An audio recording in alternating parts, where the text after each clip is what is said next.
All right. Ladies and gentlemen, this is the Main Event Wrestling Podcast, part of the Press Play Podcast Network.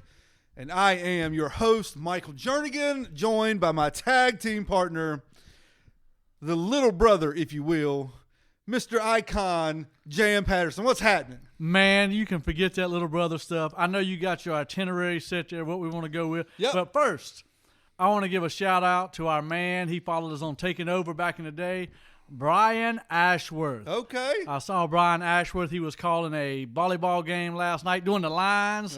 And he looked up in the crowd and said, "Man, I love the Main Event Wrestling Podcast." All right. I said, "You my man, Ashworth. I'll give you a shout out this week, baby." Yes, sir. Brian, we appreciate it. Tell your friends. Tell your friends' friends. The more the better. The more the merrier. Listen, we got a big show today. Here's why. Unlike last week, there was some good wrestling on TV this week. There was a couple big things happened last night on Dynamite and NXT. We were texting each other. We'll get to in a minute. Unbelievably, there was a good segment on Raw that we will talk about in a couple of minutes. But today is a special episode. We're going to kick this episode off with a big happy birthday shout out to one of our newest favorites here on this show, all the way from the NWA Power. Yes. On YouTube every Tuesday night, 6:05 p.m. Tuesday nights. The manager? Valet. Valet? I really think she's the muscle. She's he's talked about her, Nick Aldis has talked about her being the insurance agent. Yeah, or the being silent insurance assassin. Policy. Yes, being the insurance policy for him, the NWA World Champion, Nick Aldis. And that would be the one and the only, the lovely Camille. Today is Camille's birthday. Camille, on behalf of the Main Event Wrestling Podcast, behalf of all the Press Play Podcast Network family members, behalf of every male wrestling fan in the United States and around the world today. Absolutely. We want to take a second, just tell you happy birthday, and when you are ready to speak your first words to the world, we want it done right here. Absolutely. On the Main Event Wrestling Podcast. Look, I will drive to Atlanta to make this happen. I dubbed her the queen of the head nods. There you go. If you see her, anytime she gets a question, she's got that little, like, Gene Anderson head nod twitch. She's doing a thing. There's a big difference between a head nod and a twitch. Well, she's got it going on. And, I mean, the silent assassin, the insurance policy, whatever she is. Happy birthday, Camille. Yes. We wish you nothing but the best, and we see great things for you happening with NWA Power. Listen, a lot of people would say, Camille, we want you to go to WWE. Camille, we don't want you to go to WWE. We want you to stay at NWA. We want to see you on YouTube. We want y'all to get your own TV show. We want to see you on TV in the NWA with Nick Aldis every single week. Absolutely. I think the one thing I like about the NWA, and there's a few things, like it takes you back in time. Yeah, we like the look and the feel to the Right. show. Yeah. But the 1 hour time slot. Yeah. Just the 1 hour. It's action packed. They keep it going. Man, those guys have done incredible with it. Nothing but good luck to you guys. Now, I have not seen episode 3. Oh, I have. Yeah, I figured you had. Yeah, I have. I have not seen it yet. I've watched one segment over and over and over. I'm not going to say which one. Okay. All right, I'll keep that in mind. I have not seen episode 3 yet. The first 2 episodes were really good. Yeah. Getting to know everybody. It's just like AEW. It's starting brand new, basically. You're getting to know everybody, getting to know the characters. You can identify the ones you like, the ones you don't like. You can see the storyline starting to play out down the line. So it's really good, man. Really well put together. Camille, happy birthday on behalf of the Press Play Podcast Network and the Main Event Wrestling Podcast. And myself, Jam. Look me up anytime. The Icon, J.M. Patterson. All right. We had a big week of wrestling this past week. You go all the way back to last Friday night on Friday Night SmackDown, all the way up to last night, to Wednesday night, where we had Dynamite and NXT on USA. It's been a big week. Couple of things that we want to hit on this week. Number one, go all the way back to last Friday night. We had a Miz TV segment, and we had Bad Girl Bayley defending her actions. Yep. On slashing the Bayley Buddies, I think is what they're called. the wacky inflatable, whatever they are. Which you called was going to happen weeks before it did. Episode 3, by the way. So she and Sasha Banks was on Miz TV, and we got to hear Bayley's reasoning for turning her back on the fans, for turning her back on good girl Bayley, and now becoming bad girl Bayley. And her reason was, where was everybody else when I needed a hug? Oh, my God. Oh, my God. First off, I like bad girl Bayley. I do too. Right? But I like good girl Bayley. Yeah, and back in time, it's kind of like with the John Cena thing. Yep. They wanted to turn John Cena heel for so long. Yep. But his character was so lovable. He did all the Make-A-Wish stuff, And when Bayley first come up, you heard that was kind of going to be the same thing with her. She was always going to stay the good girl. She's always going to do the hugs and this. And what you saw took you back. I know it did. It took you to Hogan when he joined the NWO. Sure, a little bit. He came out. He's got the red and the yellow on. You think he's coming to save the day. Yep. And then out of nowhere. Bash at the Beach 96. Out of nowhere. Hogan has gone NWO. And so, but I give Bayley credit, and I think this is a good move for her. I love a good heel. And she's playing it really good. She's got the soccer mom haircut that looks atrocious, so it even helps the character even more. You think she's similar, her haircut similar to AJ Styles? I can see it. Oh, absolutely. If you put a goatee on her, she'll give you – she will come off that rope with the fabulous forearm or whatever it is. The phenomenal forearm. Yes. She'll give you one real quick. Bayley, don't be mad at us. Listen, Bayley, we're fans. You're a beautiful young lady. But you kind of look like AJ Styles. Yes, she's got it going on. You put a vest on her, and like I said, the beard, bam, forearm, you're out. There you go. It's over. So she ended the promo she quoted Vince McMahon. If you think back, there's a SmackDown episode years ago, I want to say mid-2000s. Vince McMahon told the fans, basically, get over it, life sucks, and then you die. And then Bayley quoted that in her promo to kind of seal her heel turn. So I'm down with Bad Girl Bayley. I like it. Yeah. And Miz had some great comments to her. The whole episode of Miz TV was good when, they tried to pick on him because he got drafted in the 5th round. Right. And then he had to fire back. Well, at least that's not what makes me relevant. Right. And so, it was a great episode. I do like the Bad Girl. But the turn is coming between her and Sasha. Eventually, it's going to happen. It don't have to happen anytime soon. I hope they got to build something because listen, Sasha, she's a main event women's championship level performer, so she's going to want a title shot eventually. Right. But who else you got there? But listen, there's main event with. I agree with Bayley. Right? You saw in that, was it a 6-pack challenge match? Is that what it was called? You had people like your girls, Fire and Desire. Woo. You had Nikki Cross. You had Carmella. I can't remember who else, but Nikki Cross ended up getting the win. Won it. Yes. So, and you wouldn't think none of those ladies are in line to main event a pay-per-view like Becky, Charlotte, Sasha, or Bayley. To me, after Sasha, and I think, correct me if I'm wrong, but they do have Alexa Bliss. Yes. With SmackDown. So to me, after those two, you got Bliss. I agree. I know they got Cross coming for the title next. I agree. I don't see that happening, although I know she's kind of over with the crowd. She ain't winning. But she's not a Bliss. She's not a Sasha. Not she's yet. Not a Bayley. Not yet. She may be, but I think you got Becky, Charlotte, Sasha on one level. I think Bayley's just a step down. Alexa Bliss is a step down, and then basically everybody else. I think WWE missed a great chance to bring it because they got some great women in the NXT. Oh yeah, you could have brought a couple up. We're going to talk about them to here help in a second. bolster the roster. Yes, you got 4 ladies that we saw on TV last night.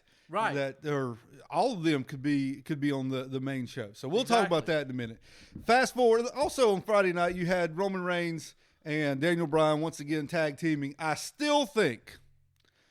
don't know that Daniel Bryan will turn heel again on Roman Reigns, but I still think they're setting up some kind of a match between Daniel Bryan and Roman Reigns. Wouldn't it be something if Roman turned heel? It would be. That would be great. But Roman's getting more cheers now than he has ever gotten before. Which is good because here's the thing. He didn't get cheered before because why? Everybody felt like he was being forced every week. I'll tell you exactly why. Because he won the 2015 Royal Rumble after Daniel Bryan come back from his first injury, and he was in the Royal Rumble and got eliminated pretty quick. And so from that was the one in Philadelphia when The Rock come out at the end, try to help Roman Reigns.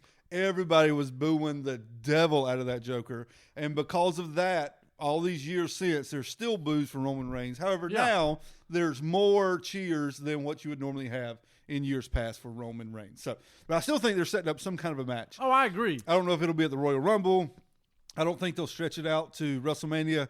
I think they're already setting up for Roman Reigns and Brock Lesnar again at WrestleMania. Can't take it. It's what I could see coming. I can't take it. I read a report today, said the odds makers have Roman Reigns with the best odds of winning the Royal Rumble in January. So that would put him and Brock Lesnar once again at WrestleMania. Now, I sent you a text about some things I liked and disliked. Yes. And you didn't have anything on there about Tyson Fury. Can I go into this just 1 second?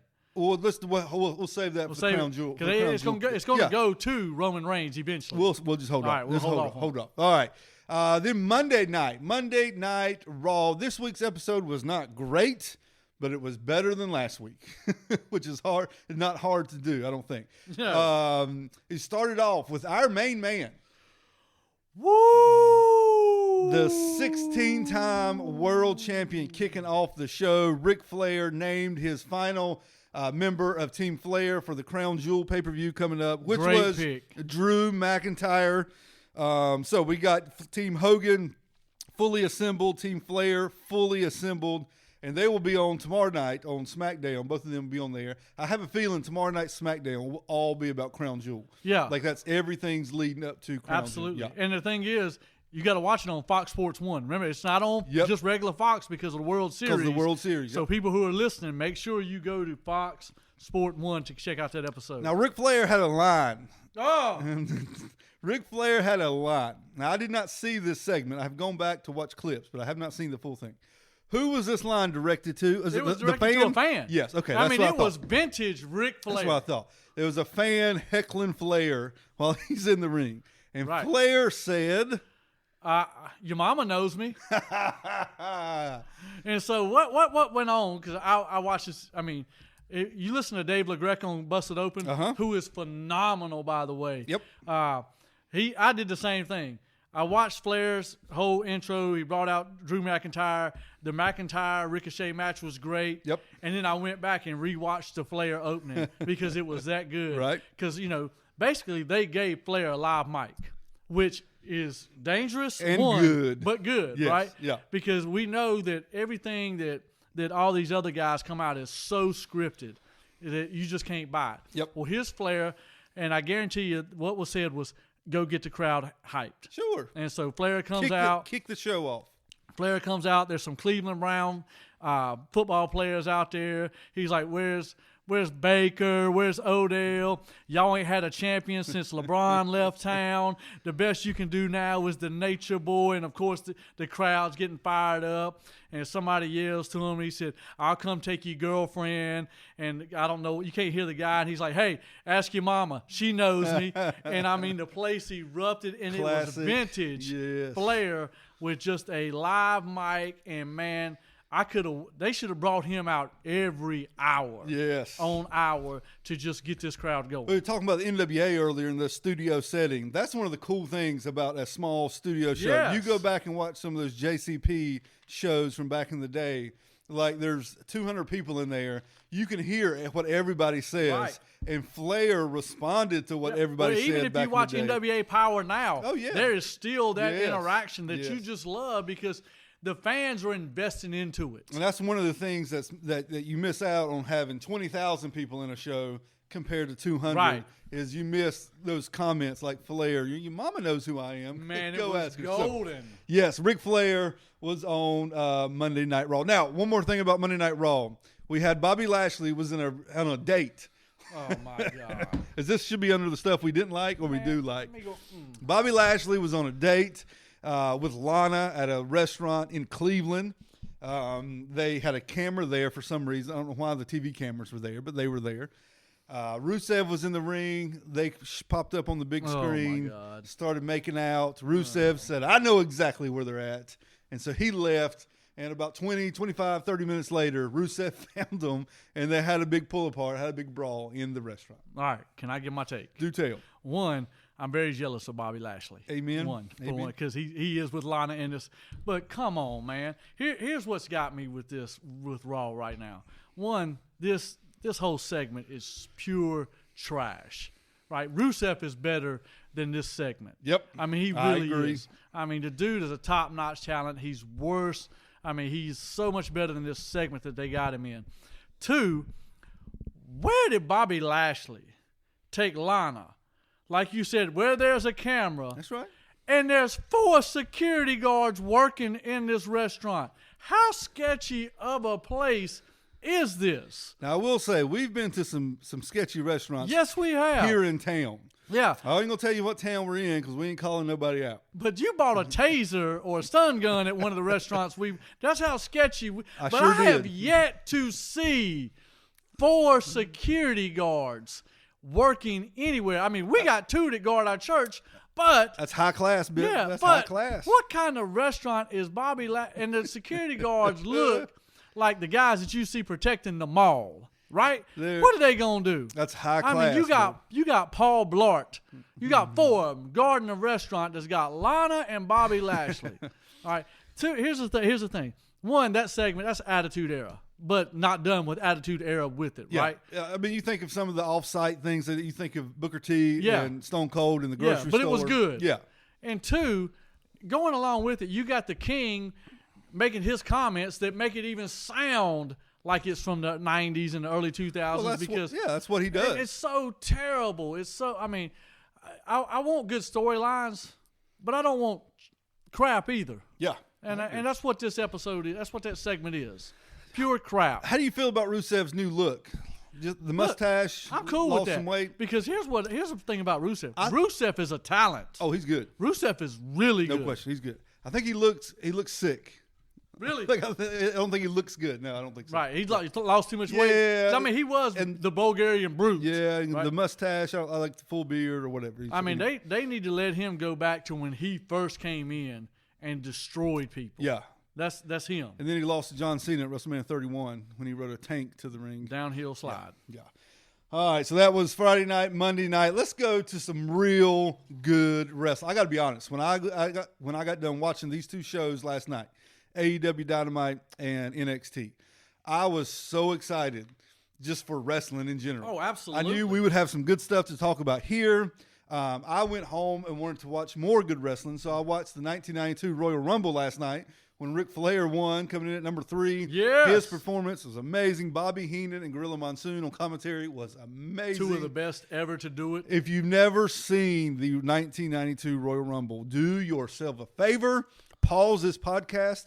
Take 2.5 hours right now. You wait till this podcast is over, folks. Go watch it. It is amazing. So we had AEW Dynamite from Pittsburgh last night, and we had NXT live from Full Sail University. The first thing, the opening match on NXT was Rhea Ripley and Bianca Belair. You have said you're a fan of Bianca Belair. Yeah. I love Rhea Ripley. I think she could be on that level with Becky and Charlotte and Sasha someday. She's not there now, but someday she will be. She's just a killer. She looks like a bad A. Yeah, she looks mean, man. She wrestles like a bad A, and she's only like 23 years old or something. Wow. So she got a win against Bianca Belair last night, but not without interference from Io Shirai, and then Candice LeRae come down to take care of Io. So we talked earlier that NXT's loaded with women. There's 4, plus Shayna Baszler, the NXT Women's Champion. That's 5 women that could easily be called up and make an impact. Yeah, to me, on these that roster, after you take Bayley, Sasha, that roster is better than what you've got on SmackDown. Oh, no question. Right? And it's probably better than what you got on Raw after you take away Becky, Charlotte, and I'll put, her name just left me. The Southern Sweetheart. Oh gosh. Lacey. Lacey You Evans. take those 3 out. That roster on NXT is better than what you got on Raw. No question. I mean, so. And then you had a tag team match last night with Tegan Knox and, I forgot the other girl's name. Oh, shoot. I can't help you because I didn't see that one. Tegan Knox. They wrestled Marina Shafir and Jessamine Duke, Shayna's friends. Okay. What was it? Tegan Knox and Dakota Kai. Okay. You got those two up and coming. Tegan Knox coming back from a torn ACL.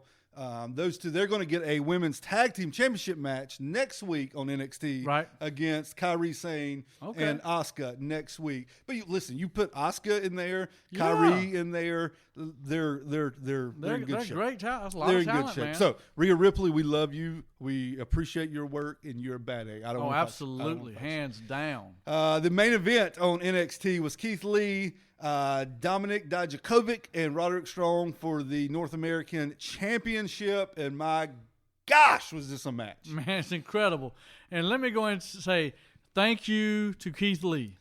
Keith Lee, you saved two young talents last night in the ring just by your pure physical strength. There was a spot in the match where Roderick Strong was on the turnbuckle, on the top turnbuckle. Dijakovic got up, got him in a superplex position. Right. Keith Lee comes up backwards underneath Dijakovic for a powerbomb superplex combination. So they started. I don't know if Roderick Strong didn't get a good push off from the turnbuckle to flip all the way over, whatever. But he got like halfway, maybe not even halfway. He wasn't all the way up. He was still lean over. And you could see his right arm was posted on Dijakovic's leg to help push himself up. But it was almost like they stood there for like 3 minutes. You could tell we're about to mess up. Yeah, I mean, thought they were all just coming crashing down on top of Keith Lee. But I gave Keith Lee credit. Jam just gave Keith Lee credit. This man's muscle held up both of those two jokers and eventually got them flipped over into where both of them are still alive today because of Keith frickin' Lee. Here's the thing about pro wrestling, and we know this. You've got to trust your partners. Yeah. Big time. Yeah. Because, I mean, you're putting your body out there. Keith Lee last night, to me, watching this spot happen, sacrificed his own self by making this move happen. I mean, it was supposed to go further out in the ring. It didn't happen because, like you said, the push-off was there. Yeah, Keith Lee about fell out of the ring after he got him over. He didn't come 2 feet away from the turnbuckles. No. Because he was protecting those two other guys. Protecting Roderick Strong, who was at the top, for not landing on his head and getting him flipped all the way over. So Keith Lee showed last night about this business where, man, there's a lot of trust going into it. And so, Keith Lee, you are the man today, buddy, because like Jern said, you showed, man, that strength was amazing. Roderick Strong ended up getting the win over Keith Lee and Dominik Dijakovic. Then the other members of the Undisputed Era come out, we're celebrating. Then, and this, they got me. They got me. God almighty. They got me. Jam just showed me a picture, and I got to retrain my brain. The other members of Undisputed Era come out. We're celebrating with Roderick Strong. Then Tommaso Ciampa's music played. He come out standing there 4 against 1. Then Johnny Gargano's music played. He came out with Ciampa standing there 4 against 2. Right. Then Finn Balor's music played. He came out with Tommaso, and Johnny was standing there 4 against 3. At this very moment, I'm thinking, here's what I was thinking. I'm thinking November's coming up. They have a takeover special, Survivor Series weekend. Mm-hmm. Last year for Survivor Series weekend, they did a War Games match, right? I'm thinking somebody else is going to come out. It's going to be 4-on-4. They're setting up for the War Games. They're sitting there staring each other down eye to eye. When Finn Balor comes out, I'm thinking, well, who's next? Yeah, I was the same way. Is it going to be Pete Dunne? Is it going to be Keith Lee going to come back in? Yeah. So I haven't thought about the Dream because of what they did to the Dream with the beatdown, right? Right. So I'm waiting on the fourth person.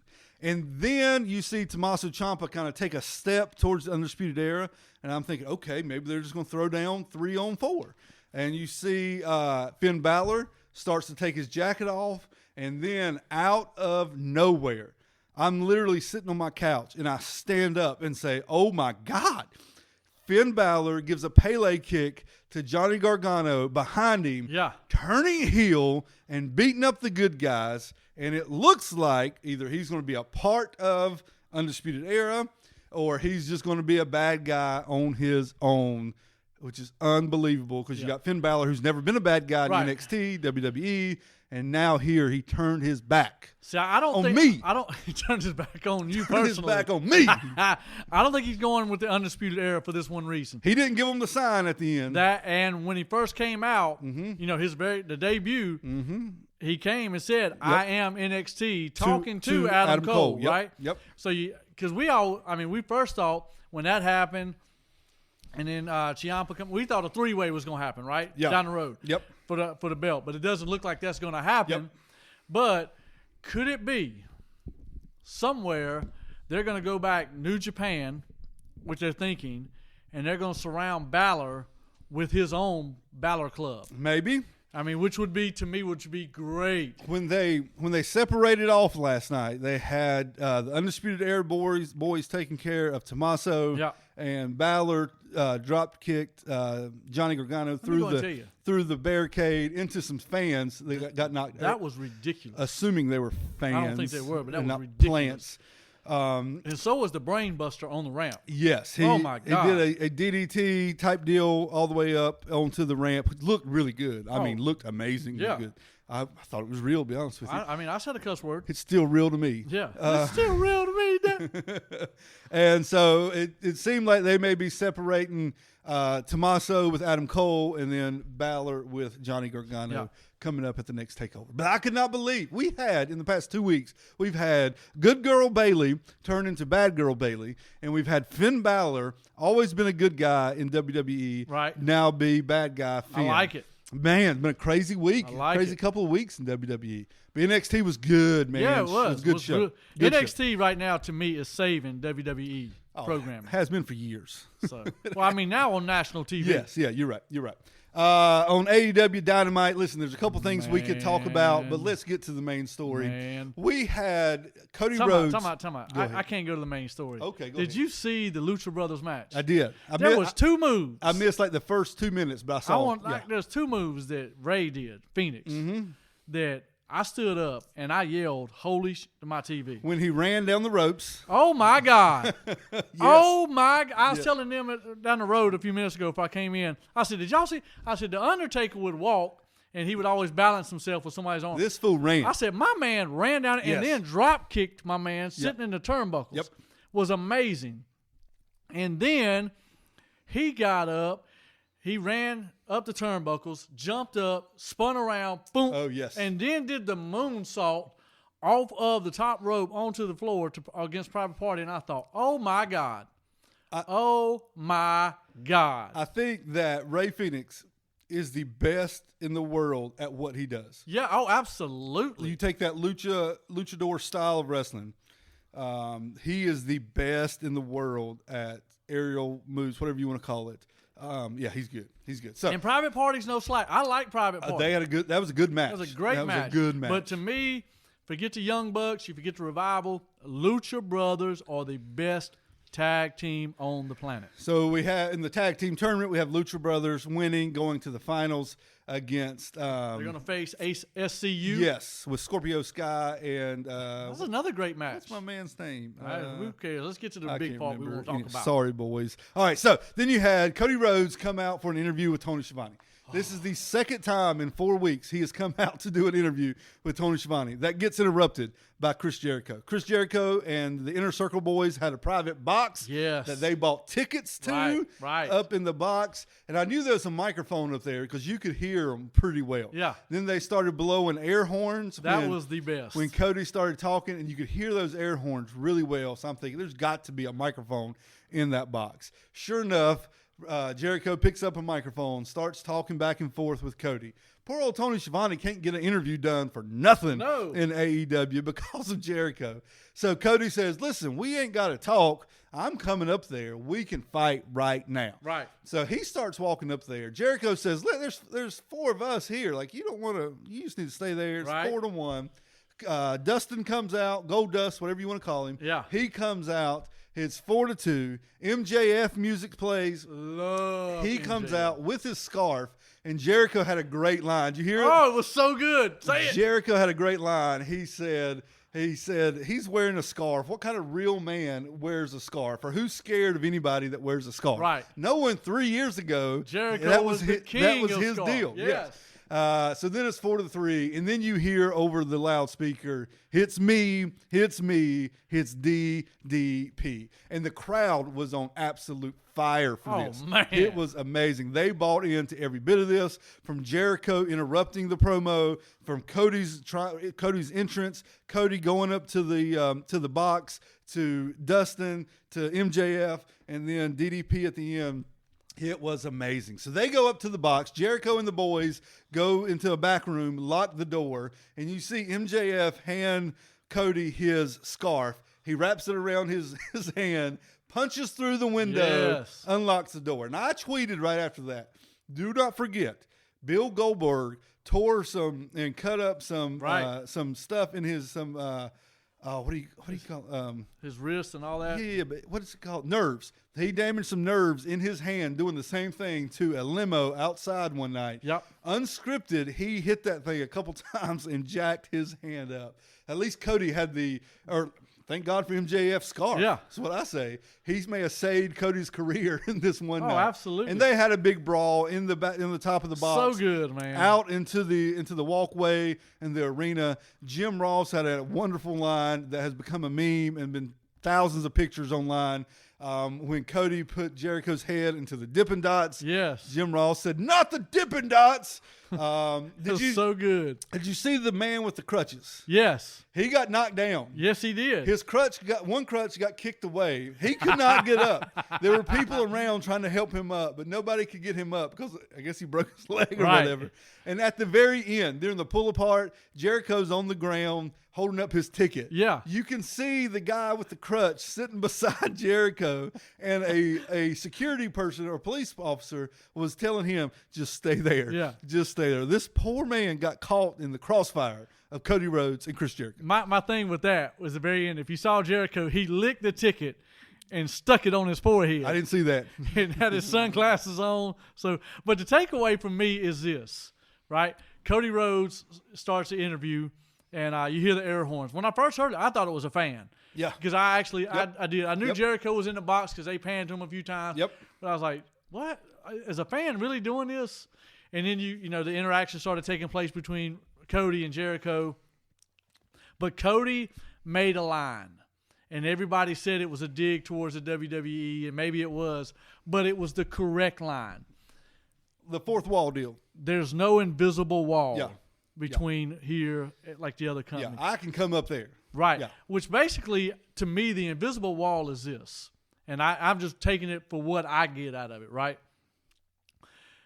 AEW, NXT, NWA all do something really great that SmackDown and Raw don't do, and that's fan interaction. Well, Flair told the boy. That's what I'm saying, other than Flair, but no one else does it, right? And so they play off the crowd. Like there's no script. Like Cody Rhodes and then those guys come out, especially MJF. If somebody in the crowd says something, you best believe you're going to get marked somewhere in that interview somewhere. And so here's the invisible wall, because it was probably about a year ago, Vince McMahon come out and said, we're going to give you what the fans want. Yeah, you're the authority. You are the authority, and that has never happened in the WWE. The fans do not get what they want. The WWE is such a global, it's a huge machine. billion-dollar company. They can do what they want. They got the money. They got the power, which is cool. What AEW and those guys, they're giving what the fans want. Yep. And that's why they are so hot. And to me, that's that invisible wall where I'm going to play to the crowd. Yeah. I'm going to give you what you want. The crowd wants what? They want Cody to go up there, and they want to whip Jericho's tail. Yeah. And what's going to happen? Boom. And here's the other thing. I don't know if we got this marked down, but the Moxley Pac finish. It was the main event of AEW Dynamite. You had Moxley against Pac, and they had their tag team partners last week. Right. They ended up falling apart. So they had a match tonight, and them fools killed each other. They killed each other. It ended in a draw, which to me was great. I'm fine because of the way it ended. It sets up because Moxley, next week. Yeah. Moxley Dirty D's the referee and looks at the camera and says, "There's no time limit draw." Yeah. So you know it's setting up. Where WWE, they wouldn't have those two stars fighting each other. What they would do, like with a Seth Rollins, and let's say the Fiend was going to come out. Well, all of a sudden it's going to be a tag match. Oh yeah. Or it's going to be, and so, but AEW is giving the fans what they want to see. I was listening to Tony Schiavone today on Busted Open, and he said AEW has the old school ECW feel to it, where you interact with the crowd and you're giving them exactly, and that's why the crowds are so hot. Oh, it was hot last night. Because you're giving them exactly what they want to see. And that's something that WWE is not doing. So the show went off the air with a time limit draw with Pac and Moxley. My guess is they're setting up something different. I know at the pay-per-view you're going to have Moxley and Kenny Omega. So that's an unresolved situation that they're going to have to resolve. And Pac is a good bad guy. Yes, he is. He's a great heel. All right, who won the Wednesday Night War? This may be the toughest week so far. Oh, it's not for me. And I like NXT, but yeah. AEW right now is fire. Man, listen, NXT had the good women's match at the beginning, had a really good main event. I'm going to tell you. And then you had Finn Balor at the end. I don't know. I'm going to tell you, the Grimes and Riddle match was a great match. Yep. Was a great match. And you're still picking AEW. I am. To me, I'm old school, right? Yep. I'm 4 years old, right? How old? I love good stories. Yeah. Right? AEW right now has the best storylines going. Their tag team tournament is solid. The storyline between Cody and Jericho, phenomenal, solid. The storyline with Pac, Moxley, incredible. Kenny Omega, anywhere he steps in the ring is gold. Yep. They're doing a great job in 3-4 short weeks on TV. Yeah, this is fourth week, yeah. Getting you sold into these stories and to these characters. And so for that, yes, AEW is still winning and won last night in the Wars. We put a poll out on Twitter last night. Look us up on Twitter at Main Event Pod. Last night, as soon as the show was over, we put a poll out. Who won the Wednesday Night War? NXT with 26%, AEW 35%, and us, the fans, at 39%. I'm not mad at that either. Can't disagree. All right, y'all, next Thursday, I think in the afternoon sometime at 1 o'clock, is Halloween. You dressing up for Halloween? Yep. What are you dressing up as? Camille's boyfriend. Woo! Talk to me, girl. Is Crown Jewel from Saudi Arabia. So we'll probably be recording while Crown Jewel is on the air next week. So you may get some live perspective of Crown Jewel or some live thoughts of what we see and think about Crown Jewel going on. But we got your Crown Jewel predictions here. We're going to run through these pretty quickly. Mr. Patterson, are you ready? Let's do it. You got Cesaro versus Mansoor. Mansoor is the Saudi Arabian wrestler. I think that's a foregone conclusion. Mansoor is winning. You have a tag team turmoil match with all the tag team, not all, but a lot of the tag team wrestlers in the WWE to see who is the best tag team in the world. Real quickly, the New Day is in there. The Viking Raiders, Heavy Machinery, Lucha House Party, Zack Ryder, Kurt Hawkins, The Revival, the OC, Dolph Ziggler, and Robert Roode, and the B Team. Who you got winning, Patterson? I have the Revival winning. Somehow Shane McMahon's going to get put in this match, and Shane McMahon and his tag team partner will win. Oh, my God. So he will be the best tag team and the best single wrestler. I will throw up. All right, then we got what I believe to be the main event of the show. Team Hogan, which is Roman Reigns, Ricochet, Rusev, Ali, Chad Gable versus Team Flair, Randy Orton, King Corbin, Shinsuke Nakamura, Bobby Lashley, and Drew McIntyre. There's no way Team Hogan beats Team Flair. No way possible. I don't know. Read those names again. Team Hogan, Roman Reigns. You think garbage. You think he's losing? Go to the next one. Ricochet. Garbage. No, he's not. Rusev. I like Rusev. Ali. Garbage. Chad Gable. Garbage. He's not garbage. Compared to Team Flair's guys. Just hang on. Flair. You got Randy Orton. Oh, my God. King Corbin. I like him. You're crazy. Shinsuke. Love him. I've always loved Shinsuke. Bobby Lashley. There's going to be some big spot with Rusev and Bobby Lashley. Yeah, they're going to eliminate each other. Yeah. Like they're going down the hall somewhere. Yeah. Lana will come out across something like that. It'll be something stupid. Yeah, I was looking to see if this is an elimination match, and it is an elimination match. And then Drew McIntyre. Oh, my God. It's going to wind up Roman versus McIntyre in the very last two. Maybe Shinsuke. They just had a match on SmackDown last week. I'm still going with Roman and McIntyre, and somehow Hogan or Flair will determine the outcome of the match. So who's winning? Team Flair. Crazy.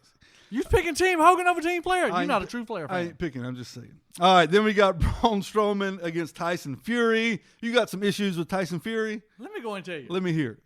Have you heard? Yes, I did. What Tyson Fury is getting paid? Somewhere around the $12 million mark. 12 to $15 million. That ain't WWE money. That's Saudi money. That's Saudi money. But a dirty money, I bet. But there's guy was reading it from a news in UK where Tyson Fury is from. Mm-hmm. If Tyson Fury enjoys what he does, he will main event at WrestleMania they said this on a $20 million paycheck. He better have a better showing here at Crown Jewel than what I'm expecting. Let me go and tell you. He ain't main event WrestleMania. If that is legit, I'm Tyson Fury. His next fight, he's going against Deontay Wilder. I'm walking in the ring, looking at Deontay. Taking a dive. And I'm just walking over and saying, here, dude. I'm putting a belt on his shoulder, and I'm walking right back out just like I walked in. I got 20 mil, bro. Yeah, because if that's true, two wrestling matches, $35 million. Yeah. I'm in. Yeah. Sign me up today. Who's winning? Neither one of them. Okay. They're going to wind up becoming a tag team. Oh, whatever. And they're gonna because somebody's going to come out and say, we're tired of all these other guys from other things coming in, taking our spotlight, blah, blah, blah, blah, blah. And it's going to be a tag match with Braun and Tyson Fury together versus whoever these two jokers are. Okay. And Tyson Fury is going to give somebody a knockout blow with Braun Strowman giving the body slam that he does. And they're going to raise each other's hands. After 4 minutes, Tyson Fury's walking out with $15 million. Hot take. We'll see what happens. By God. Hot prediction. We got the WWE Championship match, Brock Lesnar versus Cain Velasquez. Cain was on Monday Night Raw, beating up Shelton Benjamin. Horrible. It looked rough. Didn't look good at all. No, it didn't look good at all. Brock wins. Oh, yeah, I think so. It's going to be a double count out. There's not going to be a pinfall. I think WWE's got plans for Cain. Yeah, I mean, they signed him to a multi-year deal. Yeah, they don't want to beat him yet. So there's not going to be a clean win either way. Yeah. So. And then the Universal Championship match, Seth Rollins versus The Fiend, Bray Wyatt, falls count anywhere, and a special stipulation coming out of Hell in a Cell 2019. This match cannot be stopped for no reason whatsoever. Let me go and tell you, I'm about sick of this. I love The Fiend. Yeah. Fox Sports caught so much grief that they're bringing the Firefly Funhouse back this Friday night, which is great. Yeah. But here's the thing. Monday night after Raw went dark. They had a Fiend versus Seth Rollins cage match again. Okay. In the dark, right? Mm-hmm. Guess who won that match? Seth Rollins. Seth Rollins won by curb stomping him 35 million times. Yeah. And he leaves the ring, wins, and then, of course, the Fiend gets up, attacks him, puts him in the mandible claw, does all this crap. Yep, we've seen that before. It's terrible. Like, they totally screwed up the Fiend. Not yet. No, they have. At Hell in a Cell, they did. They're on the way to it, but they haven't yet. They did. I mean, they should have let him just destroy him. He could still change. And just say, I don't need this title. F all y'all. But you wouldn't think he would. He's on SmackDown. You wouldn't think the Fiend would win the Raw Championship, the Universal Championship. Exactly. So we'll see. So, I mean, WWE's creative team right now is getting paid. They got to be the highest people in the world. I'm not talking money wise. I'm just talking about high, because what they're writing like marijuana, right now. Marijuana. Yes. Mm-hmm. Have they moved offices to Colorado or Denver, or wherever that stuff is legal? Hallucinogen high. Because what they're writing right now is pure, absolute trash. And you can look at the Fiend and say, man, I'm not even interested in that match now because of what you done at Hell in a Cell. No, I want to see Team Hogan, Team Flair, see if they do anything. Right. That's about all I care about. I mean, that shouldn't even be the main event. That's how sorry it is right now. It will be, I think. Oh, it probably and will I think we can't count out The Undertaker coming in and doing something because he's been on most of those shows. He's not going. Oh, is he not? He's okay. not going to Saudi this time. Okay. I read that the other day. I guess they're giving all the money to Tyson Fury. They ain't got no money for for Undertaker. Oh, I guarantee you. Well, you know Brock's getting paid over there, too. Oh, yeah. All right, everybody. Whoa! We got major mid-card. Dark match. All right, listen, we're running long. Make it quick. We got an episode, a segment we do here called Dark Match Mid-Card Main Event. We give each other 3 wrestlers. We pick one for the dark match, one for the mid-card, and one for the main event. Jam, go ahead. All right, your 3 people. Okay, make it quick. Macho Man. I love Randy Savage. Sting. Oh, God. And Lex Luger. Okay. Let's hear it. Okay. That's tough right there, boy. That is tough. I love them all. Okay. He's stumped. Lex, I'm sorry. I apologize. What? Lex, I give you more credit than most people do. You more than I do. Lex, I'm a fan. I'm a big fan. You're in the dark match. Here we go. What you got? Now, listen, let me just first say the mid-card is not a bad place to be, okay? No, it was bad when I had to pick it the other week. So, no, heck no, it's a bad spot to be. The mid-card is not a bad place to be. Give me Sting in the mid-card. Oh, the Icon Sting. Yeah, in the mid-card. Are we talking Surfer Sting or are we talking the Crow Sting? We're talking Surfer Sting. I can't put the Macho Man in the mid-card. God rest his soul. Amen. I cannot put the Macho Man. The Macho Man is looking down on heaven right now. Looking at you, trying to figure out what you're going to decide. Macho decide. Man Randy Savage, I can't do it. Yeah, Sting's in the mid-card and Macho Man in the main event. with the Sting making a run-in during the main event and feuding with Missy Elizabeth standing by his side. Okay. All right, so Lex Luger. Man, I love you, Lex. I give you much more credit than everybody else. Lex Luger in the dark match, Sting in the mid-card, and Macho Man. Siri's over here talking to me, y'all. Siri's mad about his picks. And Macho Man in the main event. So that was a tough one. That was tough. You like it? All right, everybody. This has been the Main Event Wrestling Podcast, part of the Press Play Podcast Network. Look us up on PressPlayPodcast.com. You can find us on Twitter at Main Event Wrestling or Main Event Pod. Main Event Pod. Give us a follow. Hit that subscribe button. Have this show automatically downloaded to your phone every week for free. Spread the word. Give us a rating on Apple Podcast. Tell your mama and your mama's friends. I'm Michael Jernigan. Ric Flair's friend out there who knows your mama. Yes, Have her look us somebody up. let him know. If we could get him on the show to do an interview, or we just want to talk to his mama. If we can get his mama on the show to do an interview, it'd be wonderful. We'll be back next week during Crown Jewel next Thursday. We will be here. Michael Jernigan, the Icon Jam Patterson. This is the Main Event Wrestling Podcast.